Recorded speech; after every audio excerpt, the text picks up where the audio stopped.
Sa isang maliit na lugar na kasalukuyang umuulan, may isang babae na asawa ni Lord Daigo Kagemitsu. Siya ay isang samurai na hinimok ng kasakiman. Handang gawin ang lahat para sa kapangyarihan, kahit na nangangahulugan ito ng pagtalikod sa Buddha. Ang kanyang asawa ay nanalangin sa Buddha para maging ligtas ang kanilang unang anak. Ang kanyang asawa naman na si Lord Daigo ay nasa labas at nag-aabang sa resulta ng panganganak ng kanyang asawa. Bago pa manganak ang kanyang asawa, nagawa niyang bumisita at makipagpalitan ng deal sa mga masasamang demonyo. Kapalit ng pagtulong sa paglaki ng kanyang prefecture, binibigyan ng dwala sa demonyo si Kagemitsu ng kapangyarihang hinahanap niya, ngunit ito ay may mataas na presyo. At nang lumabas na ang kanilang panganay na anak, biglang umilaw at parang mga kidlat ang lumalabas sa bagong panganak na bata at ang ulo ng Buddha ay naputol din. Nang matapos ang kakaibang sakuna na nangyari sa loob ng panganakan, ang forehead ni Lord Daigo ay may pulang cross na umilaw at nawala din ito. Ang mga midwife na tumulong sa panganganak ng kanyang asawa ay nanginig sa takot sa nakita nila sa bata. Nagtaka ang Lord kung ano ang nangyari, na ipanganak ba yung bata, na tanong niya. Sabi naman ng kanyang asawa na ipanganak ng tagumpay ang bata at siya ang iyong anak. Bago pa man makita ni Lord ang kanyang anak, masaya ito dahil isang lalaki ang kanyang anak at ito ay kanyang tagapagmana. At nang kinuha at tiningnan niya ang bata, nagulat siya kung bakit kakaiba ang itsura ng kanyang anak. Sabi naman ng midwife, hindi nila alam kung ano ang nangyari. Buhay ang bata, pero wala itong mga kamay at paa, mga mata at ilong, at wala rin itong mga balat sa buong katawan niya. Sinabihan si Lord ng kanyang asawa kahit ano pa daw ang itsura ng kanilang anak, buong pusong tatanggapin niya ito, anak pa din nilang dalawa ang bata. Pero biglang tumawa si Lord Daigo at nabanggit niyang matutupad ang kaniyang inaasam na pangarap para sa kanyang prefecture. Nasabi niya na ang mga demonyo ay pumayag sa kanyang deal at sabay tawa ito. Sinabihan niya ang kanyang asawa na hindi siya dapat mag-alala at nagpapasalamat sa kanyang asawa. Ibinigay ang bata sa midwife at inilayo ito sa kanyang asawa. Nagmamakaawa ang kanyang asawa na ibalik ang kanyang anak pero pinigilan siya ni Lord Daigo. Sinabihan siya ng kanyang asawa na si Lord Daigo na kalimutan mo na ang batang yon, isipin mo na lang na ang batang yon ay hindi ipinanganak sa mundong ibabaw. Bit-bit ng matandang midwife ang kawawang bata papunta sa ilog. Habang naglalakad ang matanda, may mga matang nanonood sa kanila sa kanilang likuran. Inilagay sa isang bangka ang bata at pinalutang papalayo sa kanilang lugar. Nasabi ng matanda na nakasalalay sa bata ang kanyang kinabukasan habang papalayo ang bangka. Sa hindi inaasahang pangyayari, may isang nakakakilabot na halimaw ang nasa likuran ng matanda at kinain siya nito. May isang bulag na matanda ang nasa lugar din at naaamoy niya ang baho ng isang demonyo malapit sa kanya. Kahit bulag ang matanda, nakikita pa din niya ang aura ng isang demonyo at papasugod ito sa kanya, pero may dalang sandata ang matanda at nagawa niya itong mapatay. May napansin ang matanda sa isang bangkang lumulutang sa gitna ng ilog. May nakita siyang isang aura pero hindi ito tao or isang demonyo. Nakakaamoy siya ng isang sumpa galing sa batang inilagay sa bangka. Nagpatuloy ang matanda sa kanyang paglakad.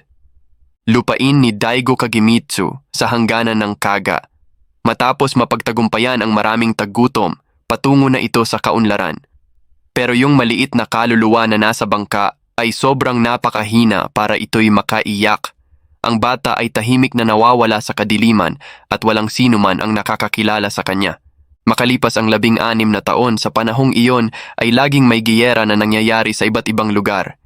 Himala, ang bata ay nailigtas ng isang manggagamot na nagbigay sa kanya ng mga prosthetics at armas na nagpapahintulot sa kanya na mabuhay ng mag-isa. Isang kilalang doktor sa lugar na nagbibigay ng mga prosthetics sa mga patay para ipagdadalamhati ang kanilang kamatayan. Ang kaniyang pangalan ay Jukai, na itanong ng isang lalaki. At ito na ngayon ang batang walang mga paa at kamay, walang mga mata, ilong at pandinig. Isa na siyang binata at nakakapaglakad siya na parang isang normal na tao dahil sa mga prosthetics na inilagay ng doktor.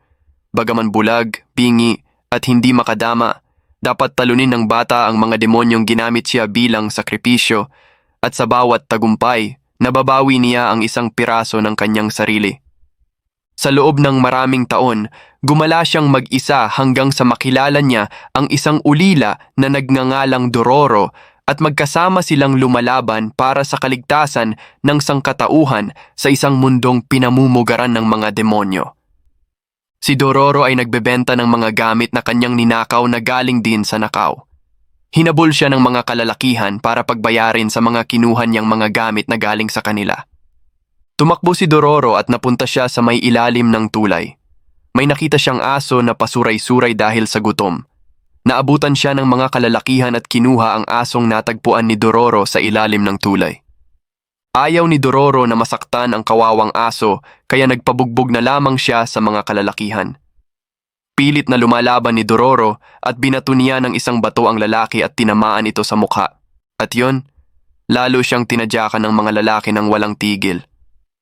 Sabi pa ng lalaki, wag na daw magpapakita si Dororo sa lugar kahit bogbog na ang buong katawan ng bata. Sumasagot pa din ito at walang naguutos daw sa kanya. Binato niya ulit ang lalaki at dumugo ang mata nito.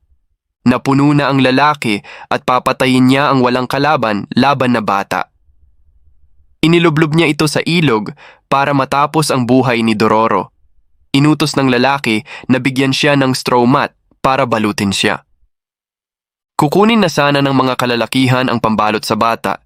May napansin silang isang binata na nakatayo sa ibabaw ng tulay na butas-butas. Nakatingin lang ito sa malayo, nasabi pa ng mga kalalakihan na hindi daw sila ang bullies, ang bata daw ang nambubuli sa kanila. Napansin ni Dororo na hindi nakatingin sa kanila ang taong nakatayo sa tulay. Nakatingin ito sa kanilang likuran. May nakikita siya na isang demonyo na papalapit sa kanila. Akala nila na isa lamang itong basura na lumulutang sa ilog, at yun na nga, kinain ng lalaki na gustong pumatay kay Dororo. Nagsitakbuhan ang kanyang mga kasamahan at ito'y hindi rin nakaligtas sa halimaw. Sunod na kakainin sana ng halimaw si Dororo pero kumilos na ang binatang isinumpa ng demonyo para patayin ang halimaw. Iniligtas niya si Dororo at madali lamang niyang patayin ang halimaw. Natabunan ng halimaw kasama ang pagbagsak ng tulay at tuluyan na itong natunaw. Namangha si Dororo sa ginawa ng batang isinumpa at ibinigay niya ang mga prosthetic na mga kamay sa binata.